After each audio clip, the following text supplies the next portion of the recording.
ஐயப்பன் கோவிலில் விளக்கு பூஜைங்க. ஆக்சுவலாக வந்து அம்மன் கோவில் தான். அதில் ஐயப்பன் சாமிக்கு தனியாக இருக்குது. இங்கே பாருங்கள், பஜனை பாட்டெல்லாம் உட்காந்து பாட்டு பாட பாட அந்த சத்தத்தில் ரொம்ப நல்லா இருந்ததுங்க. எவ்வளோ பெரிய விளக்கு பாருங்கள். முன்னாடி நல்ல பெரிய விளக்கும், அதுக்கப்புறமும் இந்த மாதிரி கேரளா ஸ்டைலில் விளக்குங்க.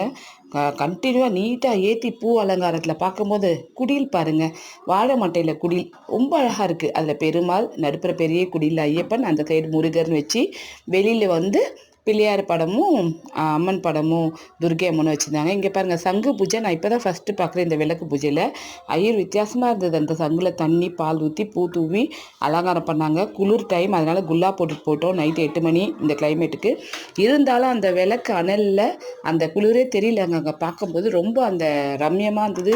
அந்த பாட்டு சத்தத்தில் உட்காந்து கேட்கும்போது, சாமியை பார்க்கும்போது அந்த தென்னங்குருத்து கூட பாருங்கள், ரொம்ப அழகாக இருக்குது பார்க்க. எல்லாம் கேரளா ஸ்டைலில் நல்லா இருந்ததுங்க. குழந்தைங்க ரொம்ப என்ஜாய் பண்ணாங்க. வரமாட்டேன்றாங்க. பாருங்கள், இந்த மாதிரி பஜனை பண்ணாங்களாம், தாளம் போட்டாங்களாம். பரிசுத் பண்ணி காட்டுறான். பிரதீஷா ஒரே சிரிப்பு தான்.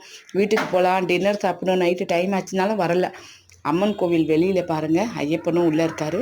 வாழை மரம்லாம் வச்சு பந்தல் போட்டு ரொம்ப பிரம்மாண்டமாக விளக்கு பூஜை நடந்தது. அதுக்கப்புறம் ஐயப்பன் தேர் கூட கிளம்பி வந்ததுங்க.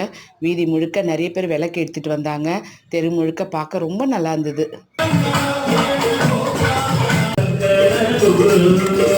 சங்கர